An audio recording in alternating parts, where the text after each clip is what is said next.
Yeah, Guapo, ha, Guapo, huh, Guapo, MoBlock, Guapo, Guapo, Guap, MoBlock or no block, MoBlock or no block, MoBlock or no block, talk shit, get your head popped, MoBlock or no block, MoBlock or no block, MoBlock or no block, talk shit, get your head popped, MoBlock or no block, MoBlock or no block, MoBlock or no block, talk shit, get your head popped. MoBlock or no block, MoBlock or no block, MoBlock or no block.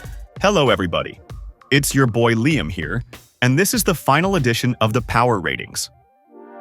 I'll save all my final remarks for the end, but we will analyze each and every team overall, what went wrong, what went right, and what to expect or adjust in the future.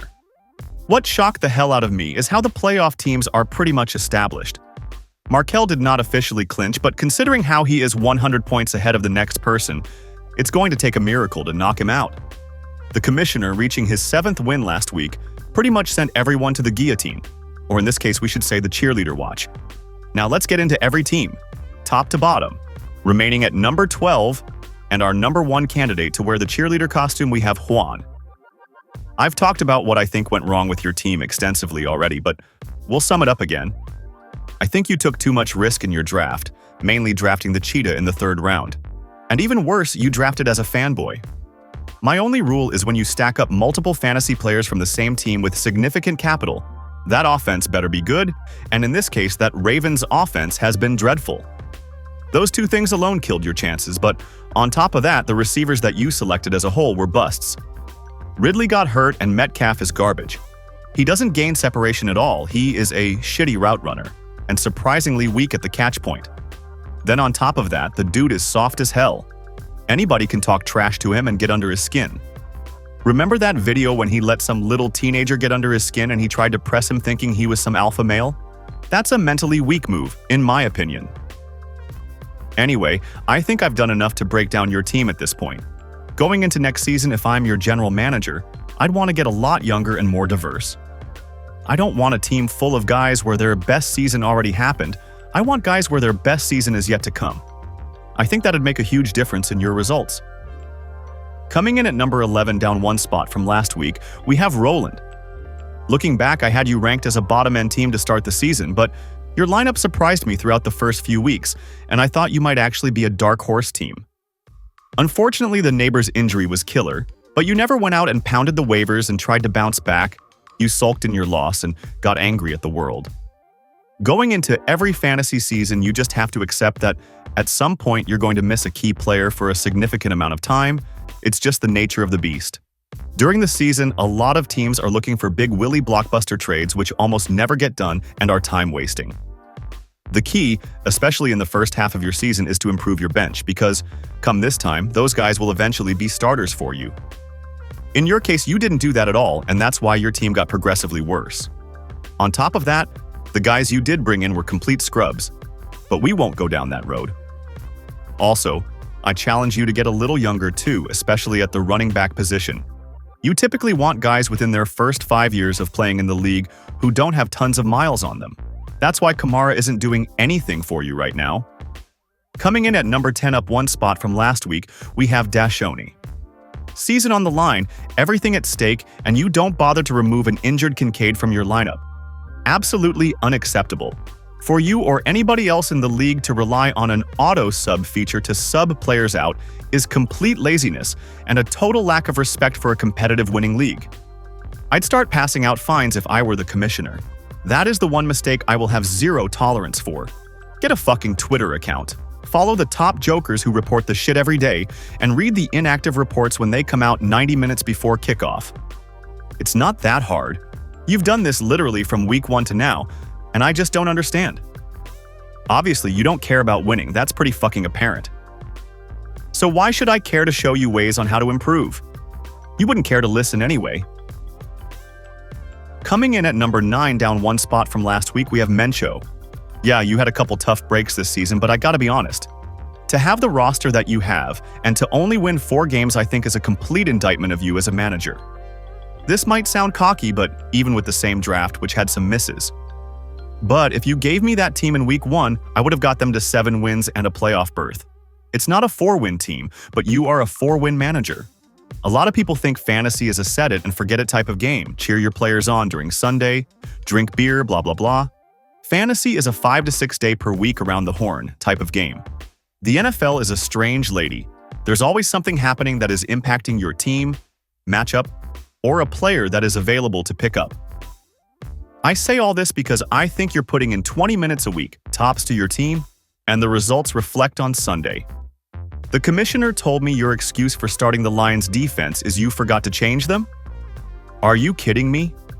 If my season was on the line, and I knew that if I beat the commissioner, I can win the last game and take his lunch money, I'm making goddamn sure I go out and get the best fucking defense on the waiver wire to give me the best shot. But that's the thing. You don't dot the I's or cross the T's. You're sloppy. So look, it's nothing personal. I hope this puts a fire under your ass for next season. You can win. Just look in the mirror and ask yourself, how bad do you want it? Coming in at number 8, up 1 spot from last week, we have Cristiano Garcia. You're technically not eliminated yet, but I think we both know you're not making it. Looking back at your season overall, I thought your waiver pickups were decent. You stayed on top of things, but you really didn't draft that good. Ginty was a virtual bust. Brian Thomas was a bust. Daniels was a bust. Hawkinson was a bust. It's just too hard to scrape something together when you have that many misses like that. Going into next year's draft, I'd recommend you have a board to draft the players off of, and you cross them off as you go. The key with this, though, is there's no emotional attachment. You just take the best player available. Now, how you develop that board is a different discussion, but the key is to draft in clusters. I'm looking at how many running backs do I deem as early round talents? How many receivers do I deem as early round talents? And as the draft is moving along, you adjust based on how the draft is falling to you. It's just an organizational thing that I think will prevent something like this from happening again. But I'll leave you with this. You are the least of my concerns out of the 5 teams I just mentioned, so hopefully I don't see you wearing the cheerleader costume. Remaining at number 7, we have Markel.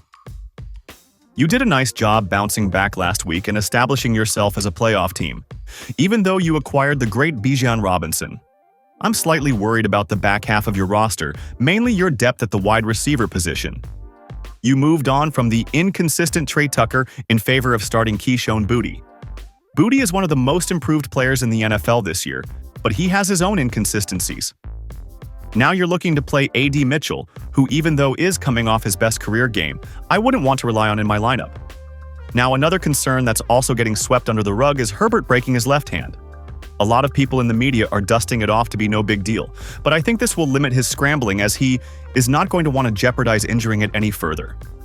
Luckily, you have the best tight end duo in the league to compensate, and obviously Bijan and Jacobs are shoo-in starts as long as they're healthy.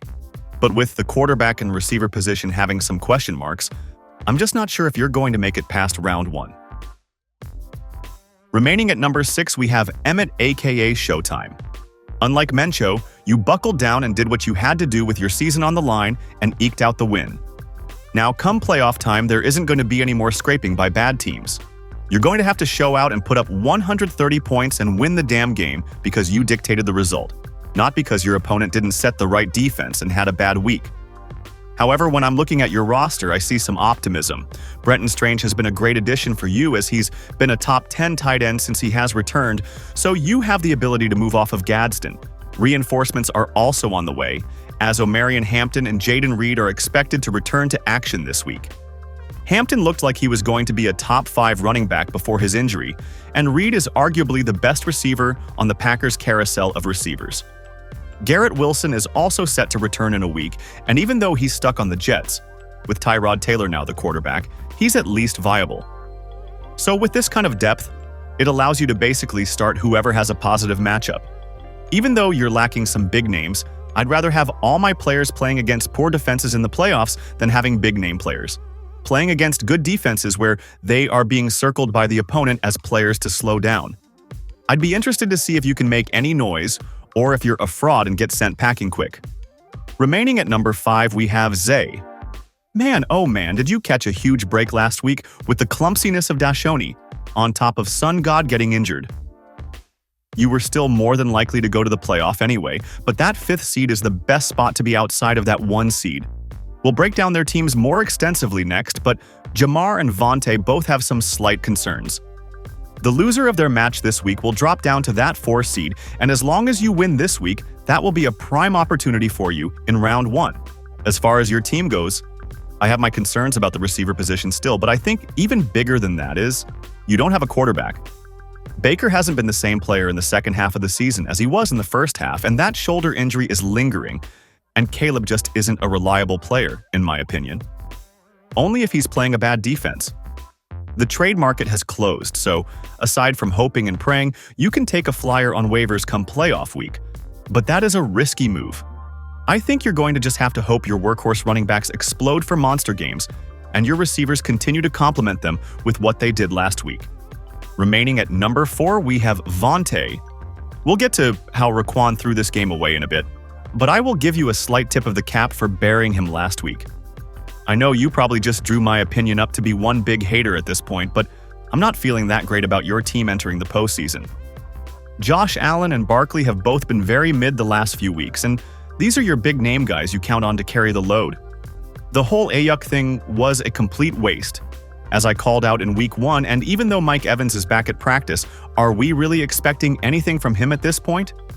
On top of all of that, you're constantly having to start waiver wire pickups because you don't have sufficient depth. That's not the way you want to roll into December. I'll give you this.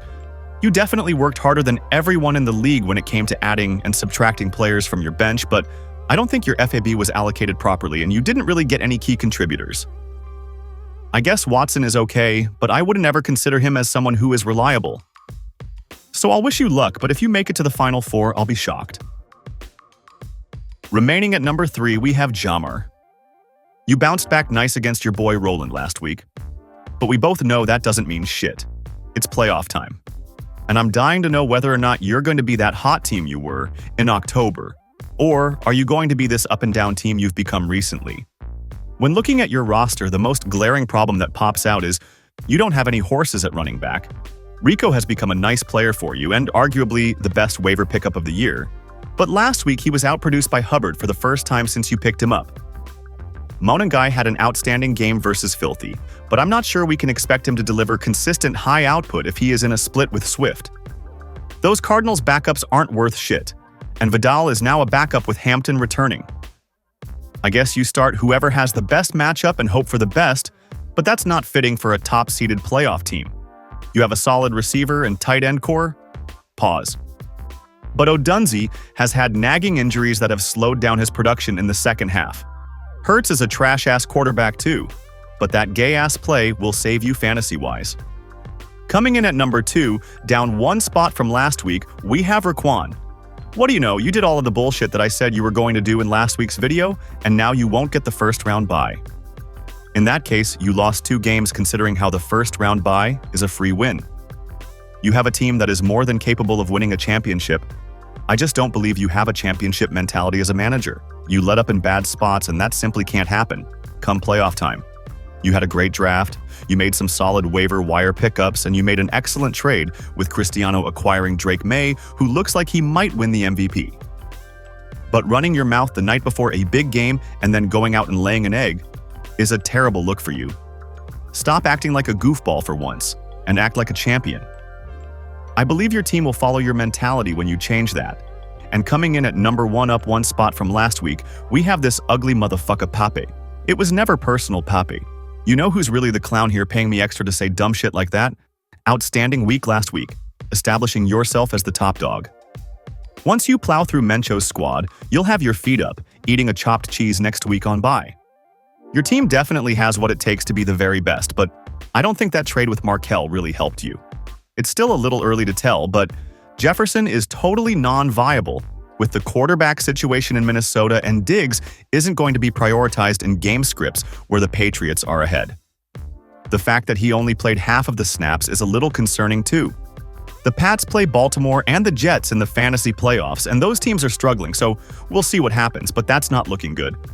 Now for the positives. You have the great Rashee Rice, Dak is an MVP quarterback, and Kane has been a league winner. Bucky Irving is back too, so that's an impact starter. If the surrounding players to that cast can pick their shit up, you'll be hoisting a trophy, but don't get too fat and lose your hunger during your bye week. There you have it, guys. I appreciate all the love and hate from everyone during the season, and I hope you enjoyed my analysis even more.